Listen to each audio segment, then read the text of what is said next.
आज हम लोग देखेंगे दर्पण क्या होता है। तो जो दर्पण है, मिरर है, ये क्या होता है। दर्पण का मतलब दर्पण जो तुम्हें दर्शाए वो दर्पण कहलाता है। जैसे शिक्षक एक शिष्य के लिए दर्पण का ही कार्य करते हैं। तो ये जो दर्पण होता है ये होता क्या है, किसी खोखले या एक कांच के किसी खोखले गोले का कटा हुआ भाग होता है जिसके एक ओर पालिश लगी होती है, पारे की पालिश लगी होती है, और एक और जो है ये अपारदर्शी भी होता है। ये दर्पण जो होता है अपारदर्शी होता है तथा इसका एक सिरा परावर्तक होता है। परावर्तक का मतलब जिसमें परावर्तन, प्रकाश के परावर्तन की घटना हो, परावर्तन कहलाता है।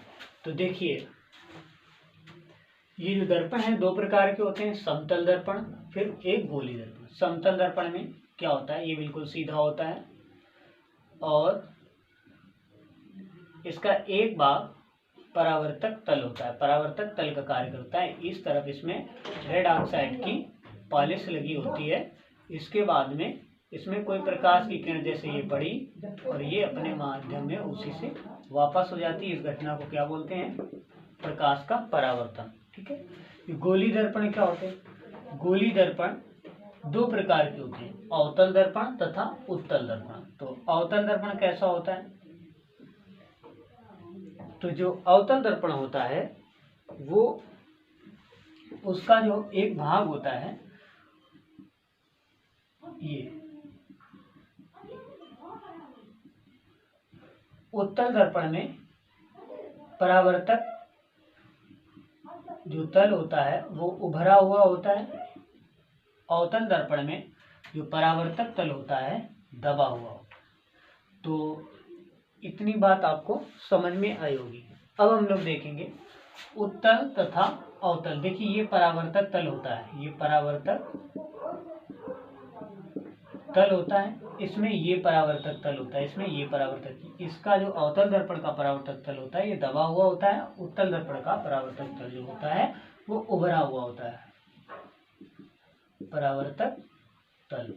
अब हम लोग देखेंगे कि परावर्तक तल में ध्रुव क्या होता है, द्वारक क्या होता है, मुख्य अक्ष क्या होता है, मुख्य फोकस क्या होता है, वक्रता त्रिज्या क्या होती है, वक्रता केंद्र क्या होता है। आगे देखते हैं हम लोग। ये आप सर्कल देख पा रहे हैं।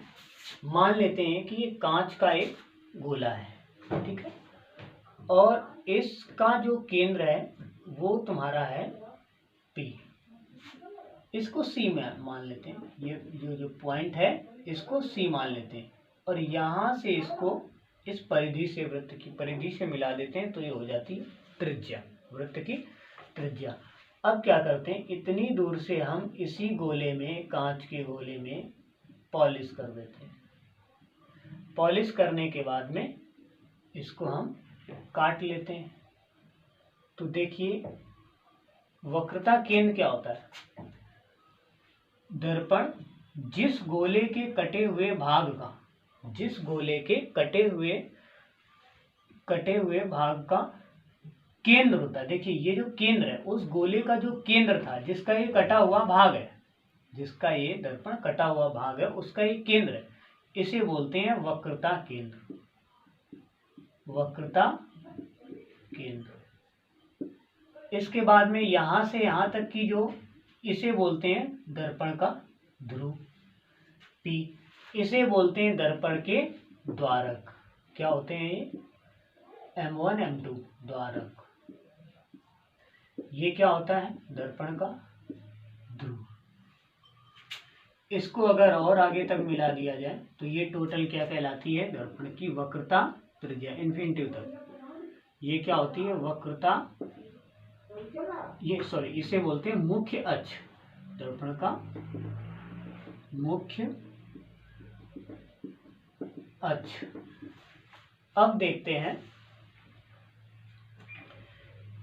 वक्रता केंद्र तथा ध्रुव के बीच की जो मध्य दूरी होती है उसे बोलते हैं मुख्य फोकस। क्या कहेंगे, मुख्य फोकस। आगे मुख्य फोकस क्या बोलेंगे, फोकस। मुख्य फोकस से जो ध्रुव के बीच की दूरी होती है उसे फोकस दूरी बोलते हैं। क्या कहते हैं, उसे फोकस दूरी बोलते हैं। आपको ये समझ में आ गया कि जो वक्रता त्रिज्या होती है, वक्रता त्रिज्या यहाँ से यहाँ तक की जो दूरी है वो वक्रता त्रिज्या कैपिटल आर। वक्रता त्रिज्या जो होती है वो एफ की 2 गुनी होती है, एफ की 2 गुनी होती है वक्रता त्रिज्या। अब आगे देखेंगे इस दर्पण से विभिन्न स्थितियों में प्रतिबिंब का बनना सबसे ज्यादा इंपॉर्टेंट, जो हर एक एग्जाम में पूछ दिया जाता है, जिसमें जर्नल साइंस आती है या किसी भी कॉम्पिटिटिव एग्जाम में पूछ दिया जाता है। तो सबसे पहले हम लोग ये देखेंगे, इसके ट्रिक के माध्यम से देखेंगे अब इसे कैसे निकालेंगे हम लोग। जी हाँ, जैसा कि आप देख पा रहे हैं ये हमने अवतल दर्पण बनाया, तो अवतल दर्पण का ये मुख्य फोकस है, ये वक्रता केंद्र और ये इन्फिनिटी दूरी है। ठीक है, याद रखिएगा कभी भी अगर प्रतिबिंब उल्टा प्रतिबिंब बनता है तो वह वास्तविक प्रतिबिंब हमेशा रहेगा, और अगर प्रतिबिंब सीधा होता है तो वो आभासी रहेगा। तो सबसे पहले देखिएगा वास्तविक प्रतिबिंब, देखिए वक्रता केंद्र के दाहिनी ओर जितने भी प्रतिबिंब अवतल दर्पण में बनेंगे वो सभी छोटे बनेंगे, बाईं ओर सभी प्रतिबिंब बड़े बनेंगे।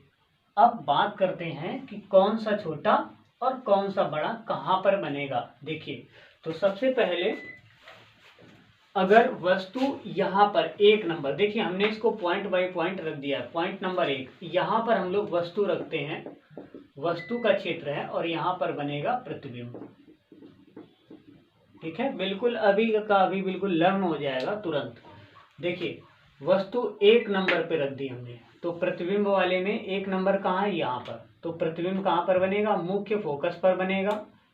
मुख्य फोकस पर देखिए ये 1 नंबर पर वस्तु रख रहे हैं, तो प्रतिबिंब कहाँ पे 1 नंबर, देखो नीचे से प्रतिबिंब मुख्य फोकस पर बनेगा। कैसा बनेगा, उल्टा बनेगा।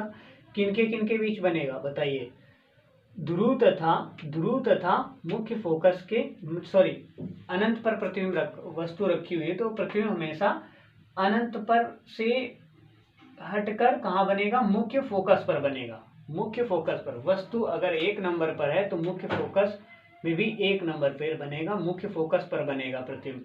दूसरा, अगर वस्तु को 2 नंबर पर रख दिया जाए, वस्तु कहाँ पर है, वस्तु अनंत तथा वक्रता केंद्र के बीच में है। वस्तु अनंत तथा वक्रता केंद्र के अगर बीच में है तो प्रतिबिंब 2 नंबर देखिए कहाँ पे आ रहा है, ये आ रहा है।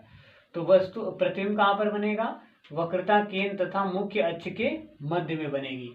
आगे 3 नंबर पे प्रतिबिंब को वस्तु को रखते हैं, तो वस्तु अगर वक्रता केंद्र पर रखी हो तो 3 नंबर कहाँ लिखा हुआ है, प्रतिबिंब के क्षेत्र में 3 ही नंबर पे बनेगा। वक्रता केंद्र पर अगर वस्तु रखी है तो प्रतिबिंब भी वक्रता केंद्र पर भी बनेगा। कैसा बनेगा, उल्टा बनेगा तथा वस्तु के बराबर बनेगा। देखिए ये वस्तु के बराबर बनेगा, यहाँ पर वस्तु के बराबर इस वजह से बनेगा क्योंकि ये इधर जो बनता था तो वो छोटा, अगर वस्तु को इन्फिनिटी पर रखते थे तो प्रतिबिंब मुख्य फोकस पर बनेगा। कैसा, उल्टा बनेगा, वस्तु से बहुत छोटा बनेगा। इधर एरिया जो होगा वो छोटा आएगा, उसमें छोटा बनेगा। इसमें दूसरे नंबर पर अनंत तथा वक्रता केंद्र के बीच में रखते हैं तो प्रतिबिंब हमेशा कैसा बनेगा, उल्टा बनेगा तथा वस्तु से छोटा बनेगा। और कहाँ बनेगा, मुख्य फोकस तथा वक्रता केंद्र के मध्य में बनेगा। फिर दूसरा पॉइंट है कि वस्तु को अगर वक्रता केंद्र पर रखते हैं, तो प्रतिबिंब भी वक्रता केंद्र पर ही बनेगा, वस्तु के बराबर ही बनेगा। ठीक है, वस्तु के बराबर बनेगा। अगला पॉइंट है, अगर 4 नंबर पे रखते हैं वस्तु को 4 नंबर पे, तो प्रतिबिंब कहाँ आ गया, ये 4 नंबर। देखिए ये कैसा बनेगा, वस्तु अगर वक्रता केंद्र तथा मुख्य फोकस के मध्य रखी है तो प्रतिबिंब वक्रता केंद्र तथा अनंत के मध्य बनेगा। कैसा बनेगा, वस्तु से बड़ा बनेगा। देखिए इस साइड आ रहा है तो ये बड़ा प्रतिबिंब बनता चला जाएगा। इसके बाद में अगर वस्तु को कहाँ पे रखा जाए, 5 नंबर पे रखा जाए, मुख्य फोकस पर वस्तु रखी है यहाँ पे, तो प्रतिबिंब इसका कहाँ पे बनेगा, 5 नंबर अनंत पर बनेगा। कैसा बनेगा, वस्तु से बहुत बड़ा प्रतिबिंब बनेगा। अगला एक और पॉइंट है, अगर वस्तु को यहाँ पर रख दिया जाए, ठीक है, ध्रुव तथा मुख्य फोकस के बीच में अगर वस्तु को रखा जाए तो प्रतिबिंब हमेशा ध्रुव तथा इन्फिनिटी के मध्य में बनेगा और वस्तु से काफी बड़ा भी बनेगा और सीधा बनेगा। अगर सीधा बनेगा तो प्रतिबिंब कैसा बनेगा, आभासी प्रतिबिंब बनेगा। आ गई बात समझ में। तो अगला पॉइंट, इसे हम लोग एक बार फिर से देख लेते हैं। अगर वस्तु को अनंत पर रखते हैं तो प्रतिबिंब मुख्य फोकस पर, अगर वस्तु को अनंत तथा वक्रता केंद्र के बीच तो प्रतिबिंब आएगा वक्रता केंद्र तथा मुख्य फोकस के बीच में। अगर वस्तु को रखते हैं वक्रता केंद्र पर तो प्रतिबिंब वक्रता केंद्र पर ही आएगा। कैसा आएगा? वक्रता केंद्र पर आएगा। और कैसा होगा? बराबर होगा वस्तु के। इधर जो आएगा वो छोटा बनेगा प्रतिबिंब। कैसा बनेगा? उल्टा तथा वास्तविक बनेगा। इसके बाद में अगर वस्तु को वक्रता केंद्र तथा मुख्य फोकस के मध्य में रखते हैं तो प्रतिबिंब हमेशा कहाँ पे बनेगा? ये 4 नंबर है, तो यहाँ पे देखते हैं वक्रता केंद्र तथा अनंत के बीच में बनेगा। अगर वस्तु को मुख्य फोकस पर रख देते हैं, अगर वस्तु को मुख्य फोकस पर रख देते हैं तो प्रतिबिंब हमेशा इन्फिनिटी पर ही बनेगा। आ गई बात समझ में। अगला पॉइंट था, अगर वस्तु को दर्पण तथा मुख्य फोकस के मध्य में रखा जाए तो प्रतिबिंब हमेशा दर्पण के दूसरी ओर बनेगा और सीधा बनेगा। अगर सीधा बनेगा तो प्रतिबिंब कैसा बनेगा? आभासी प्रतिबिंब बनेगा। अब देखिए उत्तल दर्पण में प्रतिबिंब का बनना। देखिए अगर वस्तु को इन्फिनिटी पर रखते हैं, ठीक है, अगर वस्तु को इन्फिनिटी पर रखते हैं इसमें, तो एक कंडीशन वस्तु तो इसका प्रतिबिंब है वो मुख्य फोकस पर बनेगा और बहुत छोटा बनेगा। कैसा बनेगा? बहुत छोटा बनेगा अगर वस्तु को इन्फिनिटी पर रखते हैं। दूसरा, अगर इन्फिनिटी तथा इनके बीच में कहीं पर भी रख देते हैं तो प्रतिबिंब हमेशा F तथा P के बीच, ये ध्रुव तथा मुख्य फोकस के मध्य में ही बनेगा। इसे कहीं पर भी रखा जाए तो प्रतिबिंब हमेशा यही रहेगा। अगर इन्फिनिटी पर ले लिया जाए तो प्रतिबिंब कहाँ पर चला जाएगा? मुख्य फोकस पर। कैसा बनेगा? सीधा बनता है इसमें, सीधा तथा आभासी। याद रखना, सीधा तथा आभासी, इसमें बस 2 ही कंडीशंस होती हैं प्रतिबिंब की। तो उम्मीद है कि आपको यह पसंद आया होगा और ट्रिक के माध्यम से जल्दी से समझ में आ गया होगा। ठीक है, धन्यवाद।